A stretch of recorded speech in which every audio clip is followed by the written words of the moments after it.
Well, I struggled a bit over the weekend, watching the boring affair between Chelsea and Manchester United. The game ended 0-0 and there was very little to talk about. Okay, maybe except the VAR drama that we had in there and probably the words spoken by Stuart Atwell, the referee allegedly to Harry Maguire.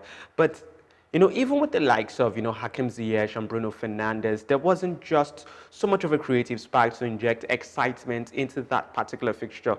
Definitely, this show is going to be a whole lot more exciting compared to what we had, between Chelsea and Manchester United. Welcome to the show, the Nutmeg on Guardian TV. My name is Solomon Fowowe, and it's really, really great to have you guys join us. It's the weekend review show. I hope you're all keeping safe, washing your hands, social distancing, and following the rules and regulation of whatever country or state that you are watching from. Now, to the show itself, okay, just before that, if you're not subscribed to this YouTube channel, you should absolutely do that because Guardian Nigeria has awesome content. And if you're watching on Instagram or Facebook, make sure you like and you follow this page. Awesome content from Guardian Nigeria for you. Now back to what we are going to be reviewing this week, and that's the game between Chelsea and Manchester United. And it's quite, I think the word would be worrying that both teams are depending on 34-year-old strikers at this sort of stage.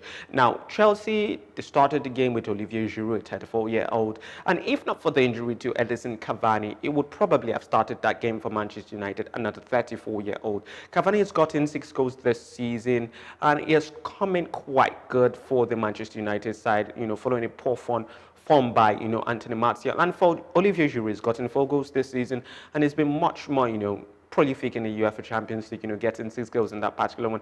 And, it really brings things to a head, when you have the likes of Olivier Giroud and, Edison Cavani leading the line for the likes of Chelsea and Manchester United. Chelsea actually shelled out, something around £55 million to get in a striker. That's Timo Werner.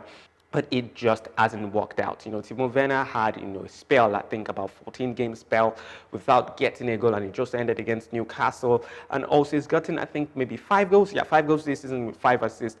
But it's not so much of a project that you can move on because, it has bedding in time. That's Timo Werner. And the very fact that we know that he is a prolific striker. He got 28 goals last season while playing for RB Leipzig. But it still stresses the need that they need something that works, a forward that works, a forward that can truly lead the line. Tammy Abraham was brilliant last season and for the first part of last season. This season is also coming good to a certain extent, but you just get the sense that he's not the one probably to lead this Chelsea side to the promised land when it comes to the striking position. Maybe they need to move ahead from him, move on from him. And it brings me to my first suggestion, that's Erling Braut Haaland. Wonderful striker. He's gotten 17 in 18 Bundesliga games this season, and it is so documentedly, it has been really documented, how good he is as a striker. 20-year-old, and he has broken down so many doors before him. Definitely, Chelsea is going to be spending north of, say, £100 million to get him into this side, and I think is the sort of striker that they need. And also the flip side going to Manchester United. I know Anthony Martial is still 25 years old. He's probably on a poor patch, he's having a bad patch. But when you consider the fact that, Anthony Martial has had just one season when he had over 20 goals in all competition, and that was last season.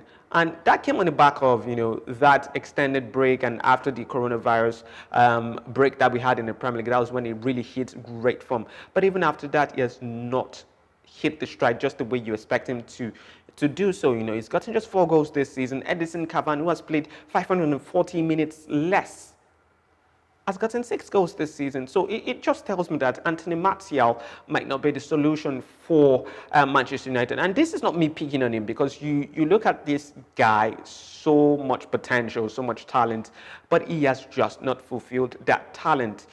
This is a guy that was bought from Monaco, and he had a clause inserted in, it's called the Ballon d'Or clause, that he was going to win a Ballon d'Or during a 4-year contract, but he just couldn't. In fact, there's not been anything as close to winning a Ballon d'Or. It was only last season that he got, 17 goals in the Premier League. So I think it's not just what works. And the very fact that he started off the bench for Manchester United means that, probably Ole Gunnar Solskjaer is exasperated with, Anthony Martial. So they probably need to look towards the likes of Braut and Haaland, and both teams probably need to break the bank to get such a generational talent.